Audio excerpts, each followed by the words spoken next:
First Kings chapter 18.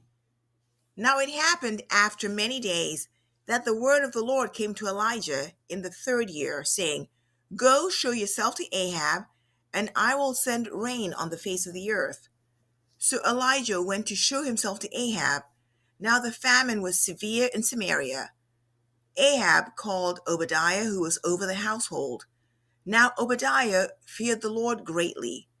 For when Jezebel destroyed the prophets of the Lord, Obadiah took 100 prophets and hid them by fifties in a cave, and provided them with bread and water. Then Ahab said to Obadiah, Go through the land to all the springs of water and to all the valleys.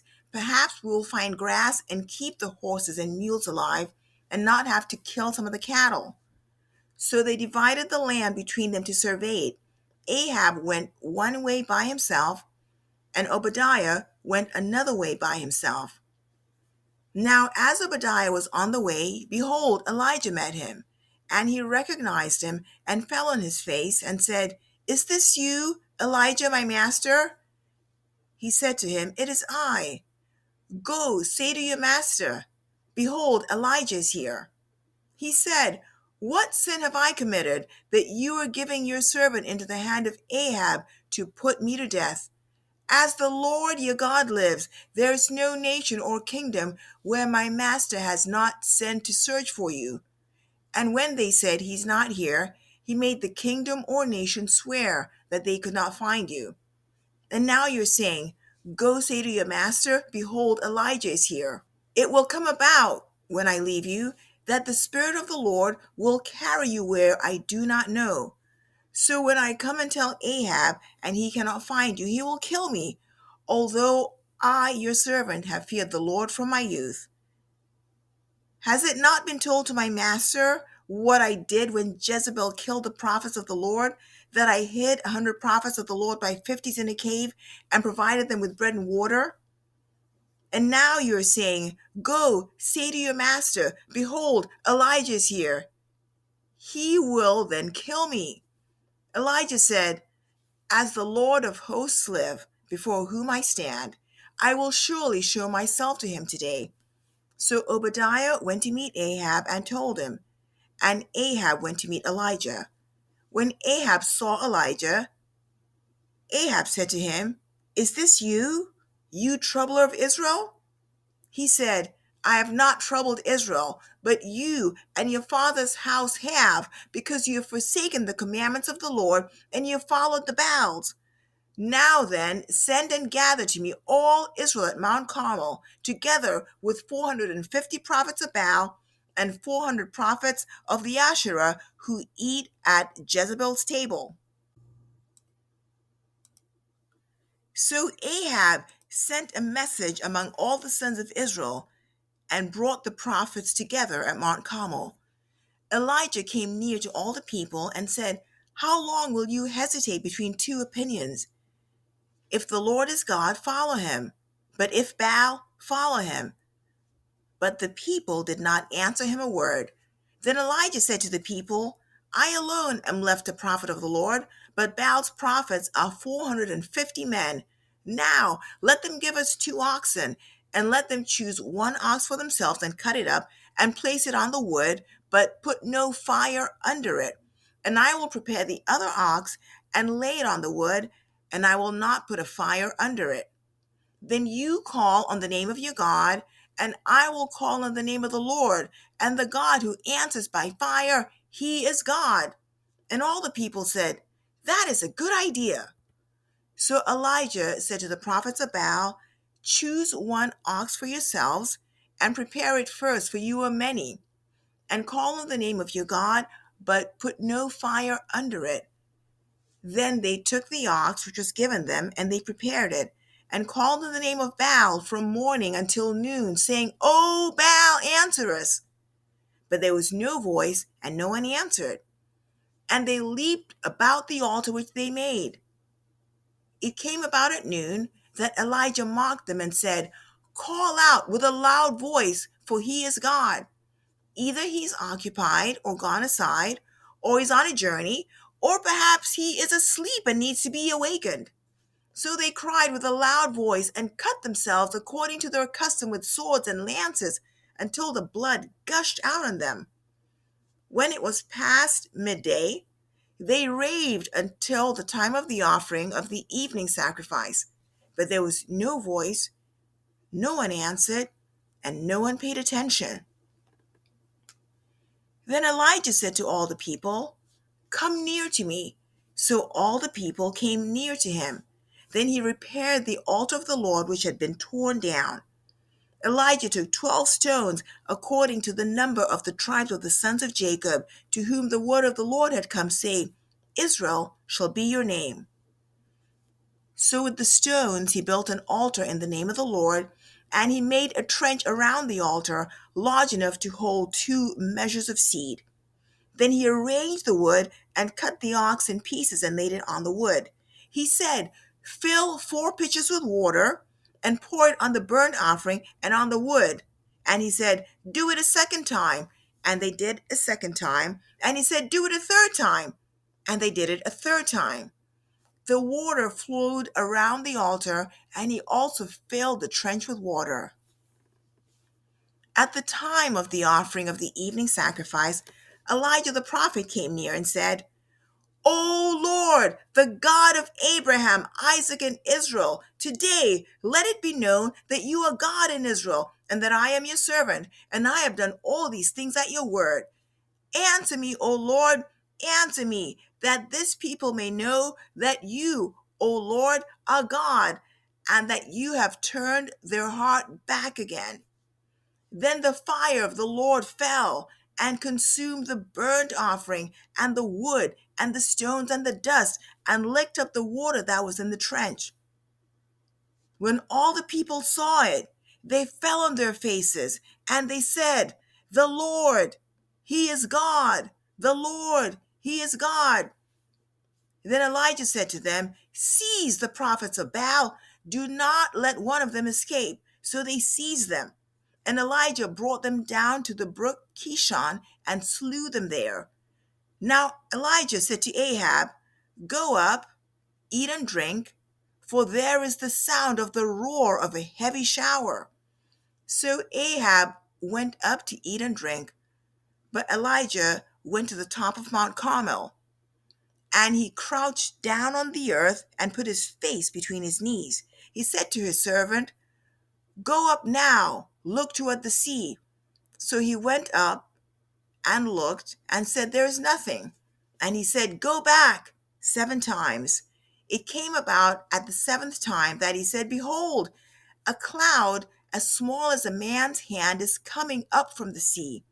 And he said, "Go up, say to Ahab, prepare your chariot and go down, so that the heavy shower does not stop you."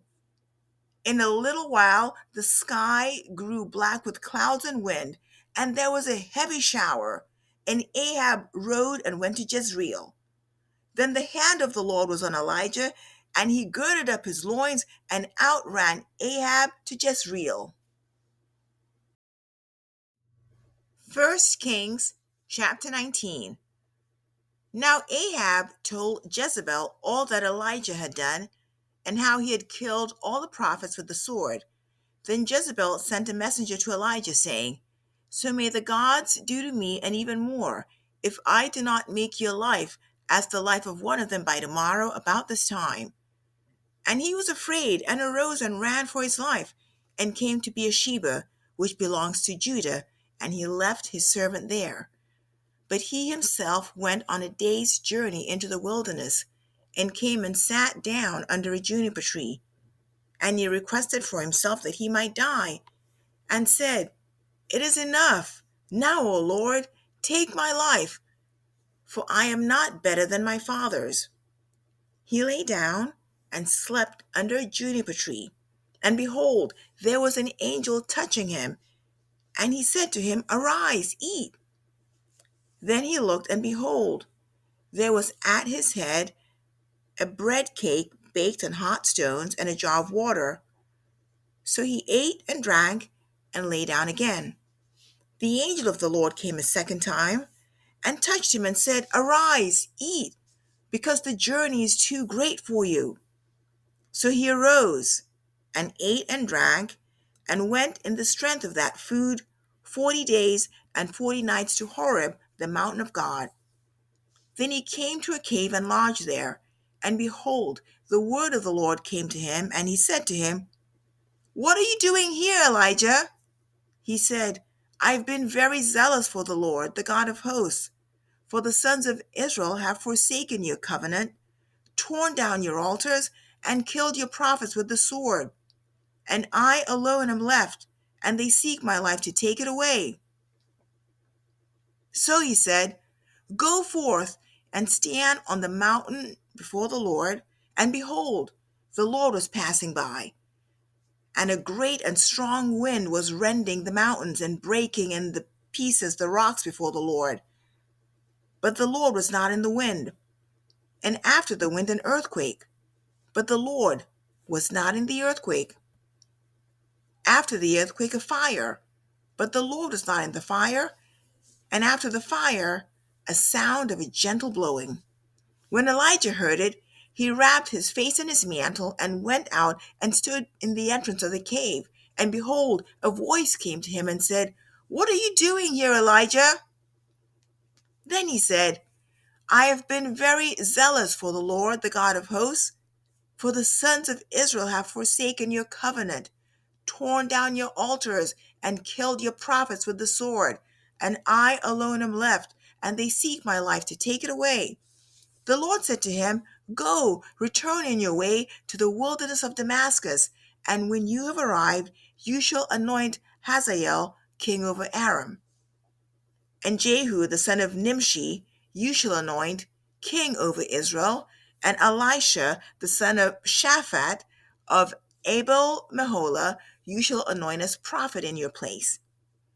It shall come about, the one who escapes from the sword of Hazael, Jehu shall put to death, and the one who escapes from the sword of Jehu, Elisha shall put to death.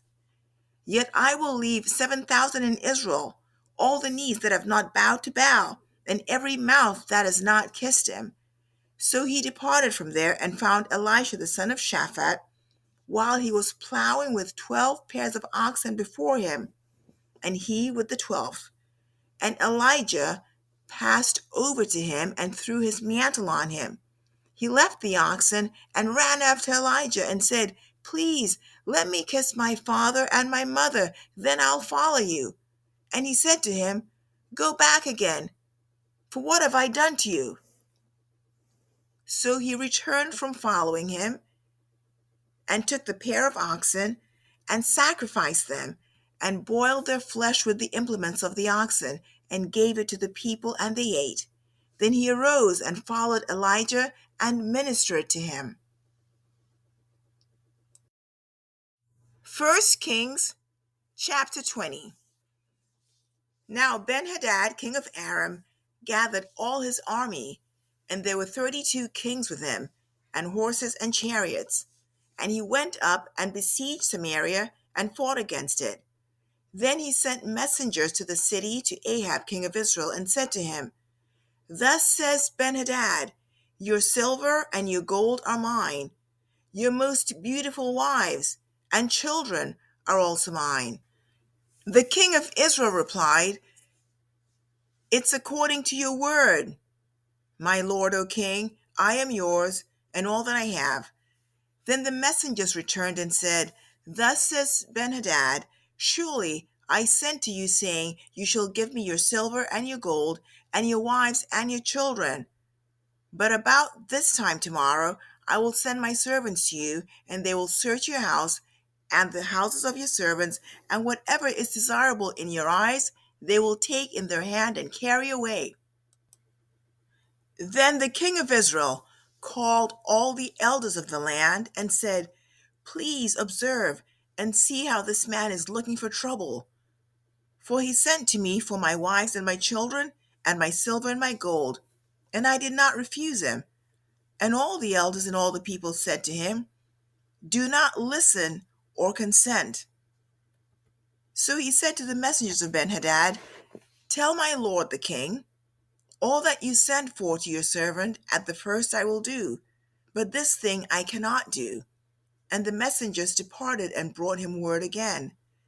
Benhadad sent to him and said, May the gods do so to me and more also, if the dust of Samaria will suffice for handfuls of all the people who will follow me.